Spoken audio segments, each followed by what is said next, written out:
सलोनी खऱ्या अर्थाने जर पाहिलं तर महाराष्ट्राचे मंत्रीच त्याचबरोबर उपमुख्यमंत्री यांनी लाडकी बहीण योजनाच नाही तर सुरक्षा माझी बहीण अशी देखील योजना जगभरामध्ये राबवली पाहिजे. खऱ्या अर्थाने जर पाहिलं तर महिला भगिनीवरती वाढत असणारे वारंवार जे अन्याय अत्याचार आहे याला जर आळा घालायचा असेल तर प्रत्येक व्यक्तीची ही जबाबदारी आहे. त्याचबरोबर या ठिकाणी जर आपण पाहिलं तर Audumbari foundation the vision pre primary school या स्कूलचे जे मुख्य संस्थापक अध्यक्ष आहेत प्रशांत बनकर ज्यांनी एअरफोर्सच्या माध्यमातून एक फौजी म्हणून देशाला निस्वार्थपणे आपली सेवा जी आहे ते दिलेली आहे. आपण त्यांच्याकडे जाणार आहोत, त्यांच्याशी संवाद साधणार आहोत. तर चला आतमध्ये आपण जाऊया, त्यांच्याशी संवाद साधूया. तर या ठिकाणी जर पाहिलं तर या ठिकाणी आपण ऑफिसमध्ये आलेलो आहे आणि या ठिकाणी आपल्यासोबत द विजन प्री प्रायमरी स्कूलचे संस्थापक अध्यक्ष आहेत ज्यांनी एअरफोर्सच्या माध्यमातून फौजी म्हणून देशाला निस्वार्थपणे सेवा दिलेली आहे. अतिशय उत्कृष्ट आणि निर्भीड अशा पद्धतीची सेवा त्यांनी आपल्या देशाला दिलेली आहे. आपण त्यांच्याशी संवाद साधणार आहोत. सर, आज आपण पाहतोय औदंबरी फाउंडेशन प्री प्रायमरी स्कूलच्या माध्यमातून आपण अनेक विद्यार्थ्यांना म्हणा अनेक महिला भगिनींना अशा कलागुणांना वाव देण्यासाठी वेगवेगळ्या प्रकारचे उपक्रम जे आहेत ते घेत असतात. ही संकल्पना आपल्या मनामधून कशी येते, काय सांगते? I will definitely discuss on that, please. Thank you so much, Manish sir. I am very much thankful to you.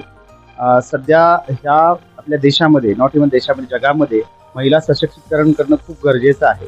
कारण घरातल्या महिला जोपर्यंत सशक्त होत नाही, जोपर्यंत त्यांचा सेल्फ अवेअरनेस म्हणण्यापेक्षा त्यांना जोपर्यंत त्यांच्या वरती होणारे जे काही अन्याय आहेत, अत्याचार आहेत किंवा बऱ्याच गोष्टी आहेत समाजामध्ये जगण्यासाठी किंवा राजकीय असेल, सामाजिक, शैक्षणिक प्रत्येक क्षेत्रामध्ये जगण्यासाठी हे ज्या नॉलेजची गरज आहे ते त्यांना रेडिली अवेलेबल होत नाही. कारण त्यांचं जास्तीत जास्त वेळ हे घरामध्येच जातो आणि जेव्हा ते घराच्या बाहेर येतात तेव्हा बऱ्याच गोष्टी बाहेरच्या बदललेल्या असतात आणि बहुत ज़्यादा समय अपनी माँ अपने बच्चों के साथ रहती है.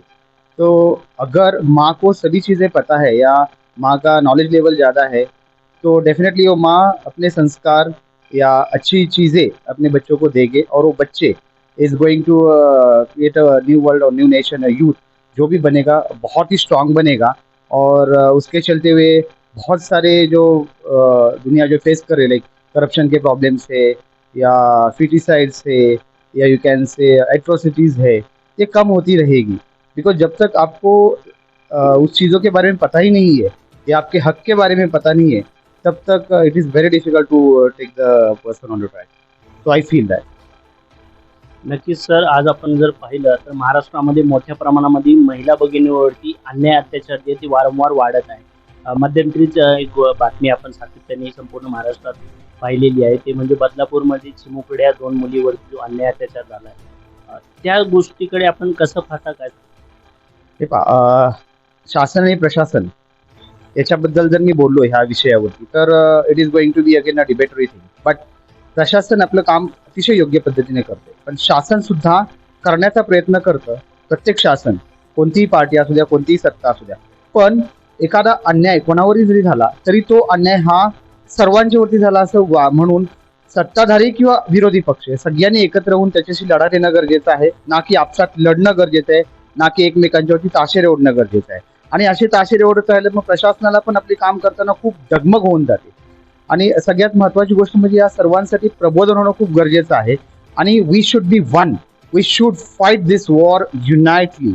हमें इकट्ठा इस चीज़ों को फाइट करना होगा, तभी हम इससे जीत सकते हैं. और हमें ऐसा सबक देना होगा कि फिर ऐसी चीज़ें नहीं होगी. बदलापूरमध्ये घडलेल्या घटनेमुळे संपूर्ण महाराष्ट्रामध्ये भीतीचं वातावरण जे आहे ते निर्माण झालेले आहे. असंख्य अशा महिला भगिनीच नव्हे तर अनेक स्कूलचे जे चिमुकल्या विद्यार्थी जी मुली आहेत त्या सुद्धा शाळेला जायला कुठेतरी टाळाटाळ करत आहेत. त्यांच्या मनामध्ये भीतीचं वातावरण जे आहे ते निर्माण झालेलं आहे. अशा विद्यार्थ्यांच्या पालकांना आपण काय संदेश देण्याचा प्रयत्न? अशा विद्यार्थ्यांच्या पालकांना एकच की आई आणि वडील किंवा घरातले जे कुटुंब म्हणतो त्यांनी घरामध्ये एक फ्रेंडली वातावरण असावं. जनरली काय होतं की अशा ज्या गोष्टी होतात जनरली हाईड केल्या जातात. आपल्या संस्कृतीमध्ये अशा गोष्टींचा जास्त कल जरा वेगळा असतो पाहण्याचा, त्याच्यामुळे गोष्टी हाईड होतात, मग भीती असते मनामध्ये. पण जेव्हा parents would be behaving as a friends to the children, definitely there won't be any such a problem where in they are getting one step back. वो हमेशा अपने पेरेंट्स को बताएंगे आज मेरे साथ ये हो गया वो हो गया. और रही बात टीचर्स की, सबसे पहले we need to strengthen our security system, that we should have a strong CCTV surveillance systems in every serviceable. I mean to say, there are a number of the schools which do have the CCTVs. You are under CCTV surveillance, but how many of them are serviceable? बहुत सारे unserviceable रहते हैं. End जब ऐसा कोई incident होता है तभी हमें पता चलता है कि ये प्रॉब्लम है कि सीसीटीवी सर्विसेबल नहीं था. तो इसके लिए प्रॉपर सिक्योरिटी मेजर्स इंप्लीमेंट करने चाहिए हर स्कूल में, हर कॉलेज में, let it be pre primary और nursery school to the college और एनी यूनिवर्सिटीज. ये प्रपोजन करने के लिए सिलेबस में, करिकुलम में ये चीज़ें डालनी चाहिए. And yes, it should be taken on a very high. त्याचबरोबर आज आपण पाहतोय महाराष्ट्रामध्ये मोठ्या प्रमाणामध्ये गुन्हेगारी जी आहे ते वाढत आहे. कोयत्या गँग म्हणा, अदर अनेक असे गँग आहेत जे महाराष्ट्रामध्ये मोठ्या प्रमाणामध्ये वाढत आहे. आणि त्यामुळे सुद्धा महाराष्ट्रातील जनतेच्या मनामध्ये कुठंतरी भीतीचं वातावरण निर्माण झालेलं आहे. तर वाढत्या गुन्हेगारीवर आळा घालण्यासाठी पोलीस प्रशासनाने नेमकं कुठल्या पद्धतीचं ठोस पावलं उचलली पाहिजेत? एअरफोर्सच्या माध्यमातून आपण एक फौजी आहात, त्या माध्यमातून आपण काय नेमकं संदेश देण्याचा प्रयत्न करा? आता पोलिसांच्या बद्दल मी बोलेन नक्कीच, पण आता सध्या आपला हा शूरवीरांचा राज्य आहे, महाराष्ट्र बेसिकली. तर आपल्या इकडे प्रत्येकाच्या मनामध्ये असतं मीच का. पॉप्युलेशन इतकं जास्त आहे, पोलीस प्रशासनाला एवढ्या सर्वांना कंट्रोल करणं खूप अवघड असतं. आणि त्यांना there is not a single incident, daily an number of the cases असतात. त्याच्यामध्ये परत राजकीय हस्तक्षेप येतो. जरी डायरेक्टली कोणी बोलत नसेल तर indirectly it is there, you are aware of, your from the media. तर ह्या केसेसमध्ये मला असंच वाटतं की प्रत्येकाने शिवाजी महाराजांचे मावळे बनावं आणि प्रत्येकाने आवाज उठवावा. मी नाही, तो करेल, तो नाही, हा करेल, मग मीच का सर्वांच्या लाईमलाईटमध्ये येऊ. याच्यामुळे काय होतं, त्या गुन्हेगारीला आपण आणखी वाव देतो. मनामध्ये भीती असते, यार माझ्या जीवाला काय झालं, माझा संसार. अरे तुझा तो वैयक्तिक संसार नाही, हा देश, हे जगच आपला संसार आहे. आपला क्राईम शुड बी रिड्यूस आणि सर्वांनी सुख शांतीमध्ये आणलं पाहिजे. राहिली गोष्टी पोलिसांची, पोलीस आपलं काम चांगल्या प्रकारे करत आहेत. आणि if you want to compare between defence forces and the police, there is a very huge difference. पोलिसांची जे काम करायची पद्धत आणि आमच्या फौजी लोकांची काम करायची पद्धत अतिशय वेगळी आहे. We have, I don't say की पोलिसांना नाही, every person in the uniform has a zero tolerance for crime. हमेशा हमें कोई भी हो, कि कितने बड़े बाप की औलाद हो, कितने छोटी हो, crime is a crime and we should show zero tolerance for the crime, criminals basically. अगर ये हम हर बंदे, not only in the uniform, हर हिंदुस्तानी ने, हर मावड़ा ने अगर दिल पे लिया, ठान लिया, तो क्राइम जीरो से भी कम हो जाएगा. नक्कीच सलोनी, आज या ठिकाणी आपण पाहिलं तर हे होते ज्यांनी देशाला निस्वार्थपणे एअरफोर्सच्या माध्यमातून फौजी म्हणून आपली सेवा जी आहे ती अनेक वर्ष दिलेली आहे. त्यानंतरनी ते ज्यावेळेस तो सेवेवरनं निवृत्त झाले, घरी आल्याच्या नंतरनी सुद्धा औदंबरी फाउंडेशन या माध्यमातून, द विजन प्री प्रायमरी स्कूलच्या माध्यमातून असंख्य असे उपक्रम महिला भगिनींसाठी वारंवार ते घेत असतात. आपण एक शेवटचा प्रश्न त्यांना विचारणार आहोत. सर, एअरफोर्समध्ये देशाची सेवा करत असतानाचा अनुभव कसा होता आणि निवृत्त होऊन या ठिकाणी आल्याच्या नंतरनी आताचा अनुभव तुम्हाला कसा वाटतोय, काय सांग? I feel myself very proud that I had been a part of the Indian Armed Forces और वो भी Air Force, Indian Air Force में था, one of the Royal Forces. मुझे यहाँ तक लाने के लिए मेरे सर्विस का बहुत बड़ा हाथ है. सर्विस ने मुझे बहुत सिखाया, बहुत एक्सपीरियंस लेवल बढ़ा KIA. When I joined the service, I was just 12, but when I came out of the service, I have completed 3 post graduations. Not only that, besides that, the amount of the confidence, the amount of discipline. फौजी हमेशा फौजी होता है, एक दिन first day से लेके last तक फौजी होता है. सो एक ही चीज़ मैंने सीखा है कि बहुत चीज़ें सीखे, but I will prominently highlight only one thing, that discipline and zero tolerance for the injustice. शिस्त पाहिजे प्रत्येकाच्या जीवनामध्ये आणि झिरो टॉलरन्स कोणत्याही प्रकारे इनजस्टिस, कोणावरचाही अन्याय, कोणावरचाही असेल, हे मी सहन करू शकत नाही आणि माझ्याबरोबर प्रत्येक युनिफॉर्म पर्सनल सहन करू शकत नाही. पण शेवटी कसे असतात की सिव्हिलमध्ये आल्यानंतर इथे प्रशासन इथं होम मिनिस्टरच्या अंडर, लाईक महाराष्ट्र पोलीस. आमच्या डिफेंसची गोष्ट वेगळी होते. We were in a limited to restricted to particular area. But यहाँ पे क्या होता है, यहाँ पे समाज कारण है, राजकारण है, प्रशासन है, an number of things are there.